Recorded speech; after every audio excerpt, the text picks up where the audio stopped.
But by getting out in the landscape and photographing and sketching and going through that artistic journey when you're there, it pulls you back in instantly. Straight away, I just feel I'm part of it again. Yeah. I'm back on the land and it's part of me, and it's that instant reconnection. And I feel very lucky to be an artist in that way. Welcome back to the podcast.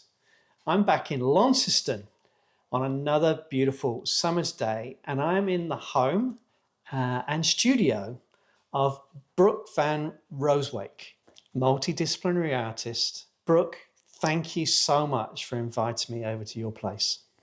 Thank you so much for having me on the podcast. This is such a pleasure. Yeah? I'm very excited about it. So oh, good. Yeah. Well, thank you for the invite. Oh, no worries at all. No, thanks for this. It's look, we've already had a really great chat, and so I know some of the things that we want to talk about. But I guess I first met you just a couple of months ago at the Henry Jones Prize. You did? Yeah, down in Hobart, and was introduced to your work there, and what I saw was a tree, a windswept tree, and ever since I've seen a lot of windswept trees. So, Brooke, I wonder if you could share with us, what is it about these trees?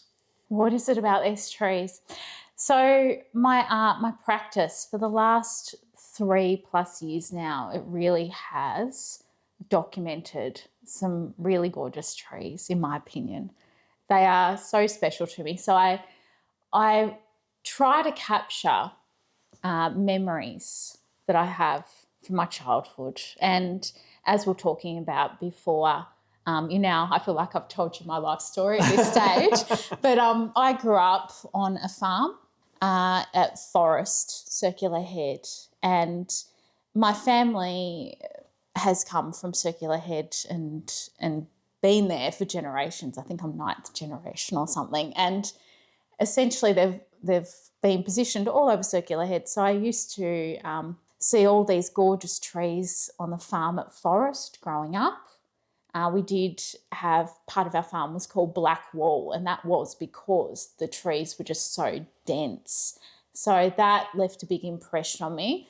But also travelling to the farm at Marrawar. So I had a lot of relatives at Marrawar, and my gran would pick me up, and we didn't have iPads and things to look at in the 90s. We'd look out the car window and just seeing these flashes, it's almost like a projector in my memory, just little flashes, snippets of these trees.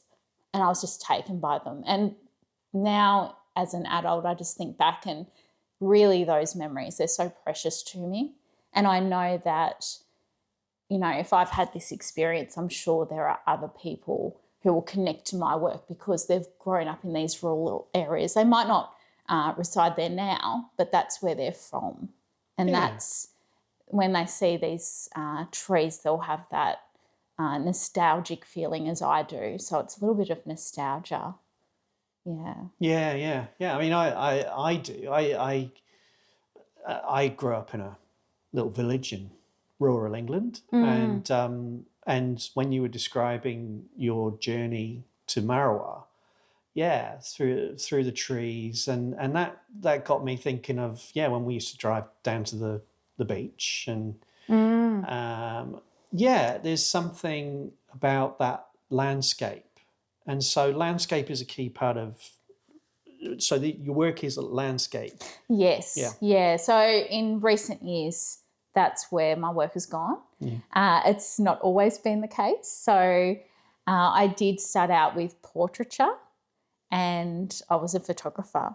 Yeah. So, and that's what I was doing many years ago when I was at the art school at Hobart, doing my bachelor's of fine arts, and then I did honours in photography. And so it's had a big shift. I've had a big turn in my practice in the last 3 years, and it's very much reflecting upon what's true to me. What are my experiences? What do I really want to paint? What do I really connect with? And that's why that change has occurred in my practice. And I feel very at home now in what I'm doing. Yes. I didn't necessarily feel that way in the past. I felt like I was being very influenced by outside sources and outside opinions, and yeah, this is feeling like home where I'm at right now. Oh, that's beautiful, feeling like home. But yeah, you and so the this question of why the trees, there's something about those childhood memories. Yeah, so when you live rural, you spend a lot of time in the car. You spend a lot of time in nature, walking, but you also spend a lot of time in the car because you are in the car to get from A to B, and they're long journeys. And like I said before, there wasn't a lot to do in the car apart from, listen to Jimmy Barnes and stare out the window in the 90s. And just, but it's such a positive thing for me to reflect upon. So just these really happy memories of, these really special trees. And there are so many that I am yet to document. Right. They're so precious to me. Just I feel like I am documenting them, and they're almost portraits of these trees. And some of them, I'm very sad to say, they're not here anymore. There's at least 3 trees that I've painted at this point that no longer exist. The wind, or they've been considered a bit dangerous, I suppose, dangerous, and the farmers have had to remove them. But it's documenting them, and I think they deserve that. Yeah, right. And so documentation. So you use your photographic practice to make that initial. So Yes. how does that then become a painting? So the process. So I've always considered myself an artist. I don't necessarily, even though I studied photography, I don't see myself as being a photographer, funny enough. I feel so at peace with being a painter. But the process does rely heavily on photography. So I love to go out in the field. I love to grab the camera or the iPhone, whatever's handy, both. Get out into the field. Sometimes I'll be, I must be such a hazard on the road, because sometimes I'll be driving along like, I need it. I need to just quickly throw on the hazard lights, pull over, and I need to document that. So, or I'll be, running around in heels on the side of the road, and, truck drivers are going past going, what is this woman doing? Like, she's I'm documenting the trees. Yeah. So I'm using photography in that way. So to document, and the photos, they're coming from, all over the place. So, I might be in a small little town just on the outskirts of Launceston, and I see something and I go, gee, that reminds me of this. I have just a memory, like a flashback. Or it could be that I do travel back home, and I still call it home. I travel back home to Stanley or Forest, and I'll just spend a day just out and about photographing. And then all these photographs, like I said, I don't necessarily call myself a photographer, because I'm never 100% happy with these photographs, being the perfectionist that I am. Mm-hmm. Maybe we'll come back to that. Yeah, I feel the need to turn them into what I recall. And my memories, they swap out, they change, they evolve over time. It's a little bit like, I heard this wonderful thing, someone, I can't remember who, but they were talking about Chinese whispers and how things have, and just memories, I feel, do the same thing. So, well, memory is inaccurate. Yeah, it's not about perfection and accuracy. It's a representation in your mind today of what yesterday was. Yeah, exactly. I love that. So essentially, trying to construct these memories that I have. So I work with Procreate, and I have been since 2018. I'm self-taught. So yeah, I work with that, and I use that to collage. So most of my paintings are actually constructs of around 5 photographs that I've taken. So one painting, it could have a a very stormy sky that I've captured. And you mentioned that I have a view here. Yeah. So, you know, I could be sitting here having a cup of coffee just watching the storm roll in over Launceston, and straight away I'm like, right, I'll run out in the rain on my deck and get some photos of this. So that's a pretty frequent occurrence in the winter. Or when we get those great summer storms. I love that. Yeah. So the skies are quite often from Launceston, but the trees, so the photographs I take, the trees quite often Stanley. That's why we get the windswept macrocarpus, because, you know, the winds out on the peninsula, they're unavoidable. They're almost a constant. And the trees, you know, they endure that, and they end up with this beautiful sculptural form that I couldn't even really imagine. So, yeah, so they the photographs of the trees quite often are coming from, Stanley, forest. And like I said, there are so many trees, I still feel the need. It's a need. It's not really a want. I need to document them. That's interesting. So there's quite a few. And, and then the farmland. So I quite often think that they're not, like they're vivid green quite often, beautiful vivid greens, but I quite often think, they need a water source because it has been raining, and I want to get across that, the season and the heavy rains that are experienced in that part of the state in the northwest. So I quite often add water. Yeah. Bodies of water that weren't there. Yeah, sure. So they're fictitious in nature. They've crept in, and I love to reflect the sky back in them. And so my process, it's one that has evolved quite a bit over the last few years. But just starting out with that collage, the photographs, the collaging, the getting the composition, thinking back to the principles and elements of design. This is the art teacher in me coming out, so I need to stop and think, is there balance, and, where do I want to add the texture? And, so all of that comes into play in the designing phase. And then, of course, being an oil painter, then I get into the studios and grid up and get the oil paints out, and I just love it. Yeah. So that it just feels right. It's taken a long time to get that feeling in my practice where I can sit back and go, this feels right for me. Yeah. And you just mentioned then you're an art teacher. Yes. And having studied photography and portraiture, and the fact that your paintings of trees are portrait. I mean, that's something that feels, I can feel that when I see your work. And whenever I photograph trees, it feels like I'm doing something, I'm showing respect to that tree that, I still haven't figured it out because it's not core to my practice. But your early influences, you were telling me before the interview about what sort of led you to becoming an art teacher, your choice to become an art teacher. And as a kid was it from kinder? From very early on. So art has always featured in your life, growing up in this rural place.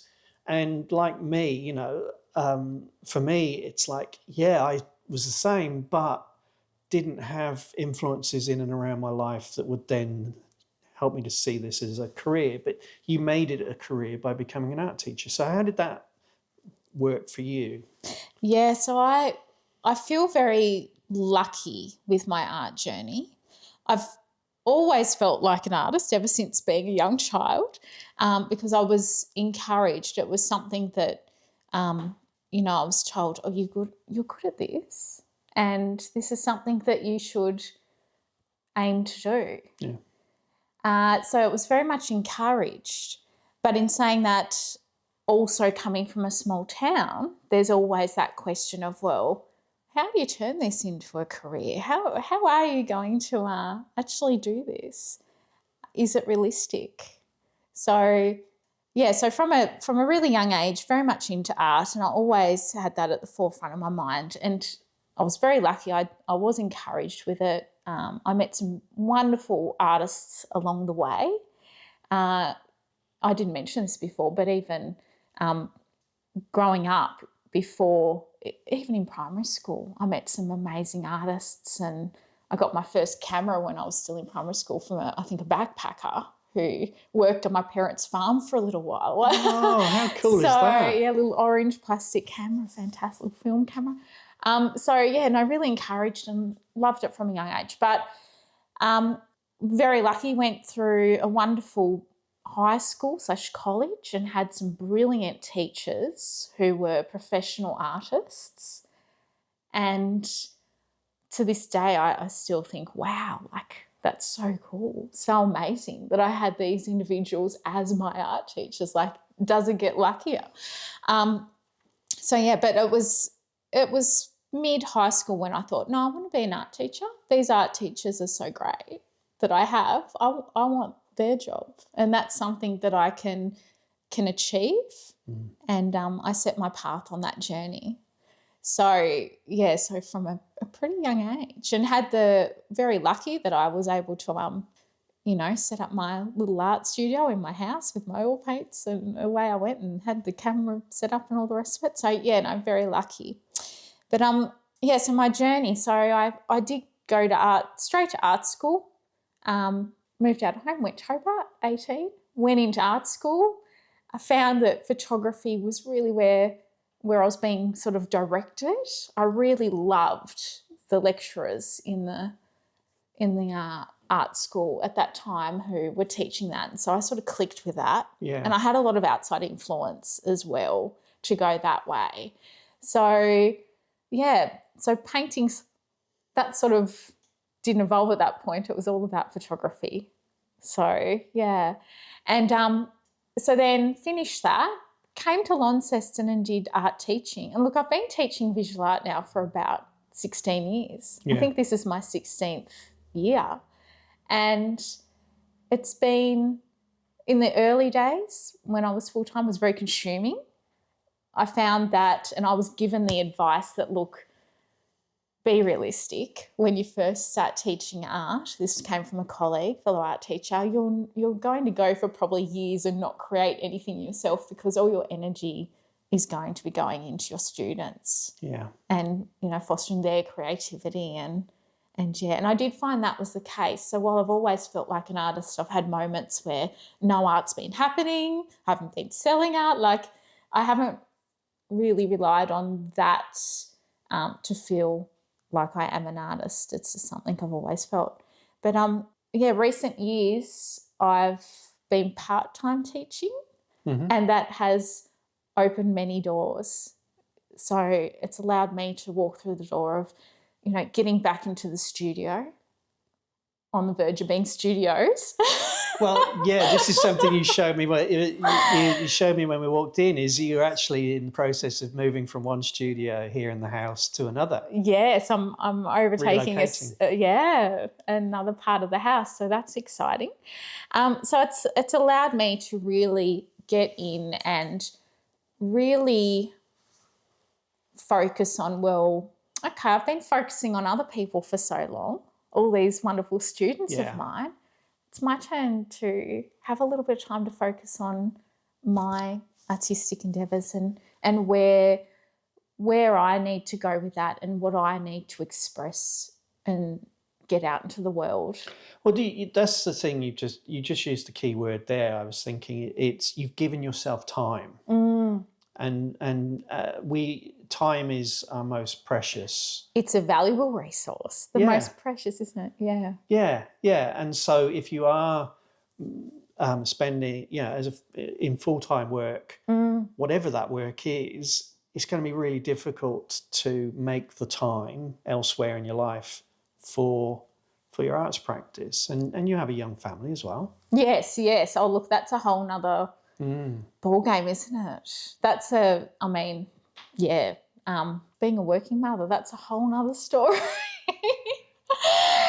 But yeah, to the working mums out there, if I can do it, you can do it. There's a short little message there, because it's hard. It is hard, but it's something that if you really want to do it, you just do it. And you said about, so there's a few threads here I'm going to pull on because I obviously have the privilege of having been chatting with you for an hour and a half beforehand. Yes. But the timing of your painting practice really coming to the fore. You mentioned was it 2018 with Procreate, taking up Procreate, yes, and transitioning, which coincides with the birth of your child. Yes, very much. So, going back to parenthood. So, you know, when you are having sleepless, what parent can't relate to this? You're having sleepless nights. You are constantly, parenting. There are always needs there, and it becomes very hard to do traditional media. And suddenly, diving into the digital world of art becomes a little bit easier, a little bit more accessible, because you can do it at 2 a.m. When you've been kept up. You can do it in little 5-minute snippets. Yeah. So that was it was a necessity really for me. It became very appealing in 2018 to teach myself how to use Procreate. Yeah. Before having my child, I hadn't even really thought about digital art. It was always, traditional media, and I've just always loved every element of that. Like, that's where being an art teacher has suited me, because I love clay. I love, a bit of sculpture. Last year I was teaching sculpture. I love printmaking, and I had a printmaking class I was teaching last year, so specialising in all these different areas, and I love that. But yeah, digital was just something that was almost born out of necessity. I felt like I need to create. There's that need there. But I did a painting in 2018, a big oil painting, and probably had my child sitting on my lap for way too much of the time that I was sitting at the easel trying to do that. Yeah. It was a juggling act. I thought, no, this is not realistic for now. No. Put it aside for now. But that allowed me to develop those skills and confidence that time. I feel like everything happens for a reason, and that allowed me to learn that process, which then took me to this collaging process, which then allowed me to come up with these designs and think these need to be paintings. So yeah, and that refinement through painting, and that little bit of perfectionist coming out of me through doing that. So my digital collages are definitely not the work of a perfectionist. They're nothing in themselves to look at, but just the general design is there, and yeah. Yeah, right. Yeah. I mean, I was going to say, previous episodes, I think, Daniela Jotse really springs to mind, talking about necessity. Your practice needs to change because your circumstances have changed. Yes. Birth of your child. And but then also Daniela talks about following the breadcrumbs. So what did that then lead to? And this is what you've just described for us, Brooke, is that actually by playing around with Procreate, it's now led to this practice where you've actually moved away from your sense of perfectionism. So, but what is perfectionism to you, and how have you Oh, look, I'm a recovering perfectionist, like I was telling you earlier. So I think, you can get caught up in it if you are that way in nature. I've really had to work on putting that aside. I mean, it's still always going to be there because it's at the core of who I am. But I've had to put that aside. And I think, if you get too caught up in that, it can prevent you from putting your work out there. Yeah. And I think that's not a great thing. If you're told from a very young age that you're good at this, and that can also develop you into being a bit of a perfectionist or encourage that in a way. So you do need to, I think for me personally, I've had to work hard on breaking that, moving away from it. And so you weren't putting your work out into the world before? No, well, I would. When I was at art school, I would, because it was expected. I was very lucky that when I first finished my degree, I was given quite a few opportunities, approached to do exhibitions and things. So, yeah, I did have my work out there, but it wasn't necessarily me approaching. I'm not necessarily someone who approaches and naturally goes to do it. Yeah. But I've been very fortunate that I've had a lot of opportunities come my way that have, made me think, oh no, I'll just put that aside and I'll just put myself out there. So let's talk about that, because again, this is something we talked about before. There was a breakthrough for you. You telling me before about the influence of a colleague of yours. Yeah. Tell us about that. Yeah, so I was, as you are able to get into the studio more, your children grow and you have a bit more time. So I was starting to get back into the studio and thinking, this is where I feel very comfortable. This feels right. So let's go with this now. So I was producing quite a bit of work, and I wouldn't necessarily say that it was, it wasn't refined work. It was studies and just, getting back into the swing of it and finding my feet and where I wanted to be. And none of it was what I would consider really fully refined, finished, resolved work. But my colleague, they were selling on an online platform, and they were just like, just do it. I've been doing it. It's great. Like, people have been collecting my work, and, it's not necessarily, fully my best stuff. It's not necessarily my best, but I'm putting it out there and people are connecting with it, and you should do this. So I didn't think about it for too long, actually. And that colleague came back at me again and were like, have you done it yet? Okay. Have you done it yet? Yeah. And I was like, oh, okay. I feel like there's a bit of they're keeping me accountable here. Like, okay. So, no, I thought, no, I should give this a go, and it seems easy enough. And there were a couple of online platforms, and I thought, okay, I sussed it out, and I was impressed that, there's artists on here who I really like. There's some really great artists here, and maybe I do want to get in on this and put myself out there and just put that perfectionism to the side and just see what happens from this. So I did that.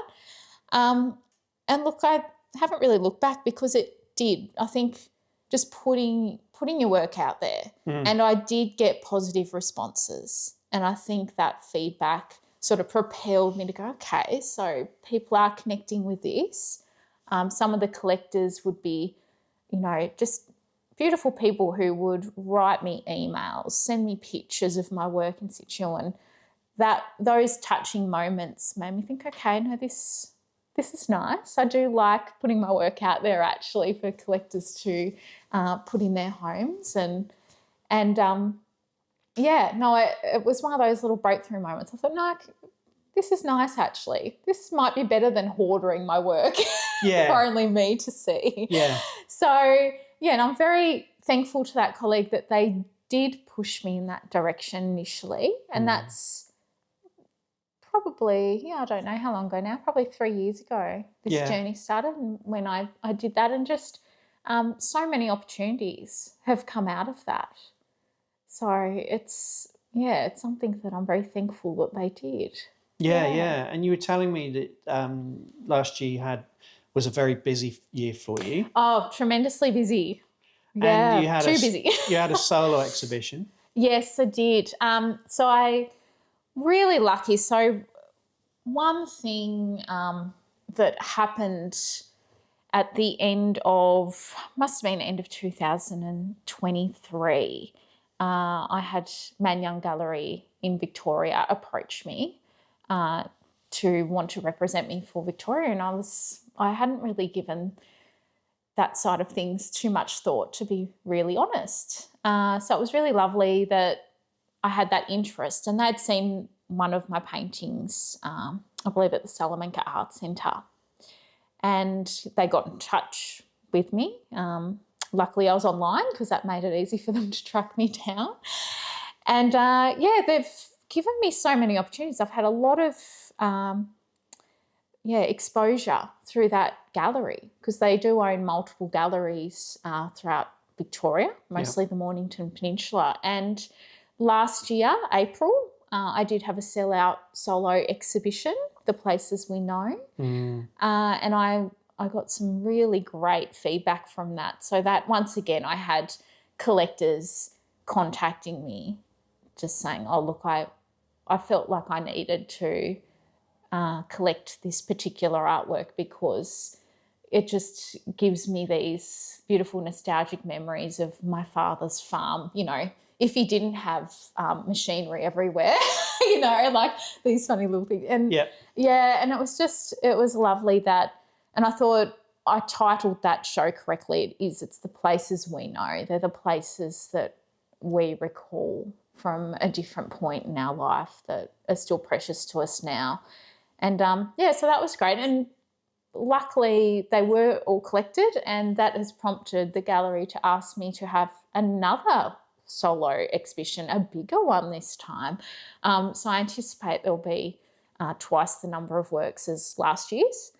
So that's opening on the 12th of April. Oh, fantastic. At Manyang Malvern Gallery. So, so very exciting. So hopefully I'll make it over for that. Great. I should try. I haven't booked tickets yet, but I should definitely try. I went last year and that was really nice to connect with the people who came along to the show. So very exciting. But like I said, I've had a lot of great opportunities to exhibit with them. I had a large number of works in a couple of different art fairs in Melbourne last year, and they were all collected, so that was great. So and once again this year, I believe maybe end of August, I feel it is, or start September, somewhere there. I'm teed up to be part of another art fair then. The feedback seems to be really important to you. And you mentioned briefly, you know, they send you pictures of your work so in touching. situ. Yeah, they're in their homes. You have many of your paintings in your own home, but it's this thing of you're not looking for external validation, but the fact that it resonates with someone else. That's important to me because I feel that as humans we've got these experiences and it just connects you with other people and their experience and how it's quite similar to yours. And it could be that it's someone in Victoria or here in Tasmania. But just it connects us. We have these experiences. And the fact that I'm able to sit in my studio and take the time to document this, and it's, for me, it's so personal and it's so important to me, but then the fact that I'm able to give someone else that experience as well, that's important to me too. Yeah. So, I love that others are able to connect on such a deep level with my work, and it gives them these memories and nostalgia. And, you use the word home. You emphasise that you still call Forest Stanley Circular home. Head home. Yeah, it is. So do these memories and the work that comes into the world and you share with the world, does it come from a place of the fact that you've moved away from home? Yeah, so it's an interesting one. When you are so deeply connected to a location and then you find yourself leaving and you still feel like you have this deep connection. It's home. It's where home will always be. And you could return to home one day. And I frequently return home because family's all still there. But you never escape that connection. It doesn't matter where in the world you go, where you travel. It's just formative years, formative experiences. They last with you, and that They is do. that is why your work is resonating with the collectors, because they're feeling the things that you're feeling, and maybe it's that they don't have their own way to express that, and so by collecting your work, it helps them to reconcile those feelings for themselves. Yes, I believe so, and I think that by producing these artworks as well, it helps me keep that connection. Yeah. Because you can sometimes, because I haven't lived there for so long, it's been a long time, and so you go back and sometimes you can feel a little bit disconnected. It takes a minute. But by getting out in the landscape and photographing and sketching and going through that artistic journey when you're there, it pulls you back in instantly. Straight away, I just feel I'm part of it again. Yeah.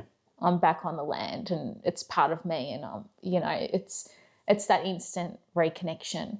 And I feel very lucky to be an artist in that way, because it would be interesting to experience it. If I wasn't, I think it would be a very different experience. You could potentially feel that disconnection a little bit more, but this reconnects me constantly. Yes. So yeah. Yeah.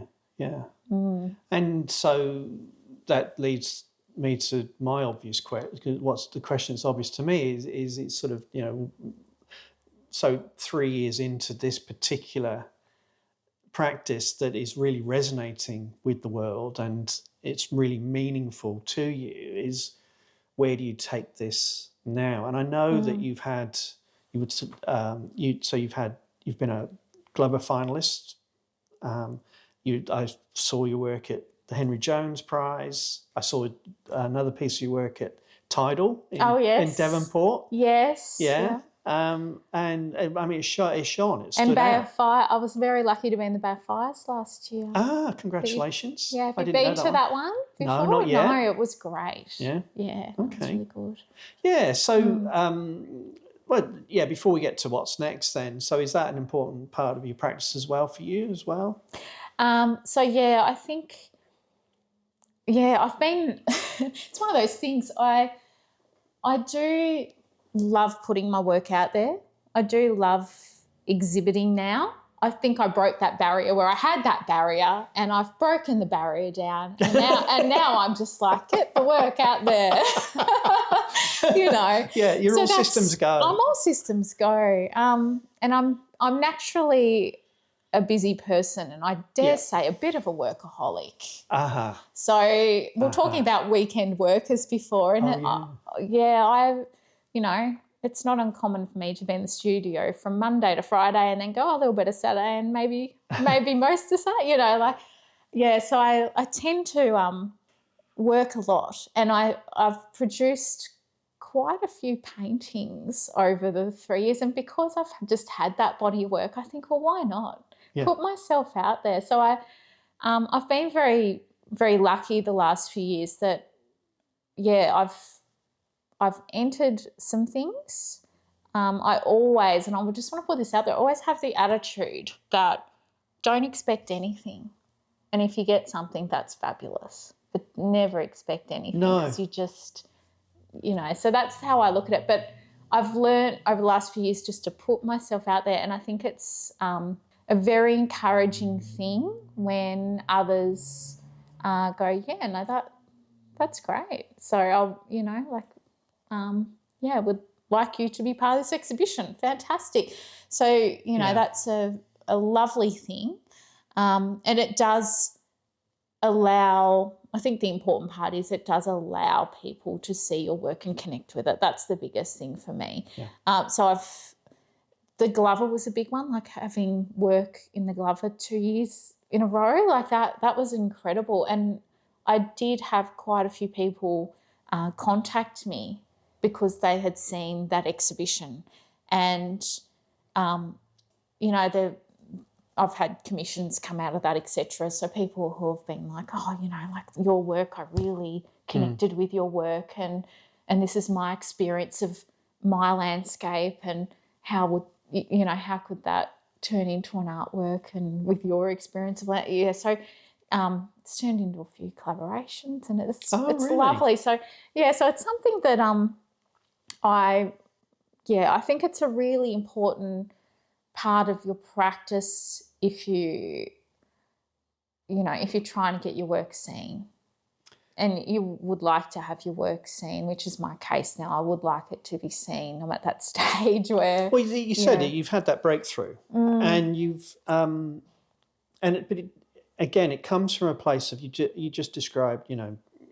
Sometimes you might be a weekend worker, and it comes from this work ethic that you have, and the work ethic is fueled by these memories that you want to work with and through your artwork, and therefore then by putting it out into the world and seeing how it resonates, it's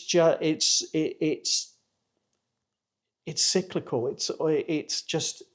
That's what's giving you momentum. You have an incredible momentum, and I think there are so many of us out there who, we may have had some momentum and lost it, or we never had it. It took me years to put my photography out in the world. I've lost momentum with my photography right now. I'm looking for inspiration. I'm trying new things.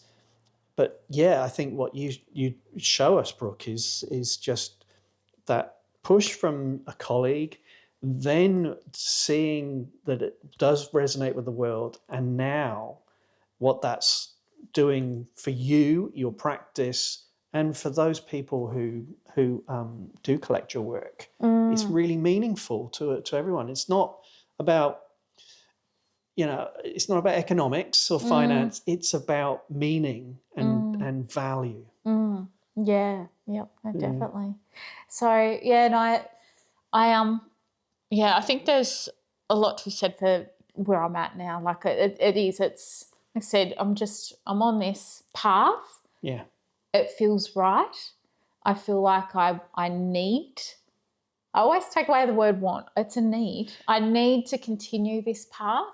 And like I was saying to you before, I feel like there's just so much more that I need to document. Yeah.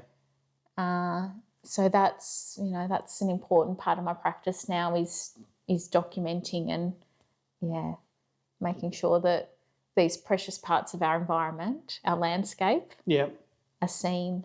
Yeah. And people connect with it. I connect with it, and it's a beautiful part of the world up there at Circular Head. I've only seen a fraction of it. Oh, it's amazing. Yeah. It's amazing. And that was it. The point that I didn't really... You said happy memories. These are happy memories, childhood memories for you. But also the fact that in a lot of your paintings there are these dark, looming skies. So that is an interesting thing about that particular part of the world is just the extremes of weather. Right? Oh, look, the weather. Well, Tasmania in general, we always joke about the seasons, don't we? Like it's a bit of a running joke in this state, but and winter stretches on so long. And as an adult now, time goes so quick. It's like, whoosh, where'd the year go? But as a child, it really just propelled on and on. And my memories of it, because out on the farm at Forest, we got a lot of rain in the winter, a lot of rain. I just recall my parents, the crop's been ruined, the rains have ruined the, we just got so much rain. And beautiful landscape because of it, these lush greens and just gorgeous. And it felt, through childhood, it felt like summer. You click your fingers, summer was gone and boom, it's winter again. And it felt like it was a fair proportion of the year was quite wet and cold. And, just the memory and happy memories in general. But just, the bloodies on walking through the wet paddocks, moving the irrigation pipes and, all those wonderful experiences of, being a child raised on a farm out on the land. The skies have become a characteristic of my work. Yeah. I don't know that I would ever be painting a blue sky. It's not something that when I think of my memories of the land and the farm, I'm not thinking of those blue sky summer days. They were a little flash and they were gone, and then next, So, yeah, and they're also quite symbolic, though, of living on the land because, and I've written about this, that it can be quite an isolated, lonely experience when you do live in a farmhouse out on the land and your closest neighbours are quite some distance. And so the clouds, they're representing the winter months that dragged on, but also just this sort of isolation and loneliness, the grey that, is portrayed in the work. So, so they're quite meaningful. And I do think my clouds have been something that I've worked on over the last few years, and my couple of paintings that I've just finished or almost finished, because are they finished? But I'm at a place where I'm feeling quite happy with where they're at. Just looking at that painting over there, the feeling that those clouds give me. It's a lovely feeling that I can't necessarily put into words in this very moment. No, and then it shouldn't be. The art shouldn't. You don't need to find the words, do you? There's a feeling in there. It's a feeling. Yeah. No, I've just turned and whilst initially I saw the tree as the main subject, actually, as you're talking, those clouds are they're dominating that painting. It's interesting. So it's interesting to see that your work is probably going to move and be shaped by your own interrogation of what you're seeing, I suppose. It'll continue to evolve. Yes, no, definitely. Well, it has evolved, I think in the right direction over the last few years, and that really is just as I become more happy in my practice, and you'll do something, you're like, that clicks, that's working. I might try a little bit more of that in the next one. And it's just a very gradual, it's a gradual process. So, and I myself look forward to seeing where my own journey is taking me. It's a wonderful process just to be living, experiencing. Yeah. One thing that strikes me, Brooke, from this conversation is just how content you are in your current practice, but you're not settled in it. You have the motivation to keep making, to keep painting, to keep making art, and seeing where that takes you. And I think that's something that's really inspirational for me, and I'm sure for others. It's through. It's taken you different experiences in your life to be able to find that.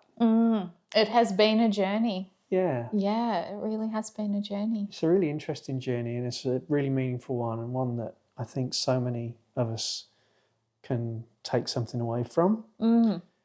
But before we do, we're going to want to know how to reach out to you and find out more. Okay. So how can we find you, Brooke? Well, look, since starting this landscape journey, I have been on Instagram. Quite a few people do find me. So, just Brooke van Ruiswyk.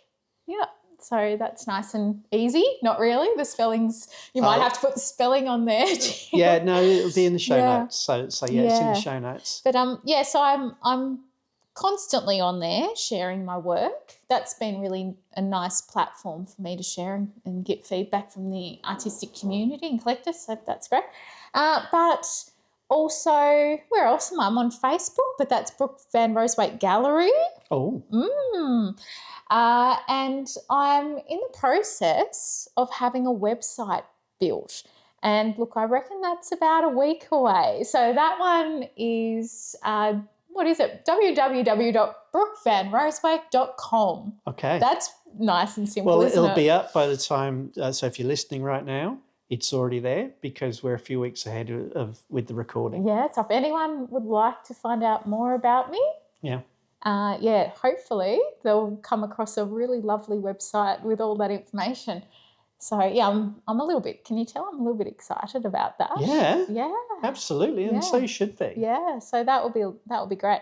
So so those are probably the three main places. Yeah, Instagram, Facebook, and my website that hopefully will be out when you're listening to this. Yeah. But yeah, otherwise, and then obviously my work with Man Young Gallery and my solo show in April. Yeah. So yeah, looking forward to it. Yes, fantastic, Brooke. Well, I am very much looking forward to keeping in touch. Thank you so much. This has been a really delightful conversation. Oh, I've enjoyed it. Too much so. It's been great.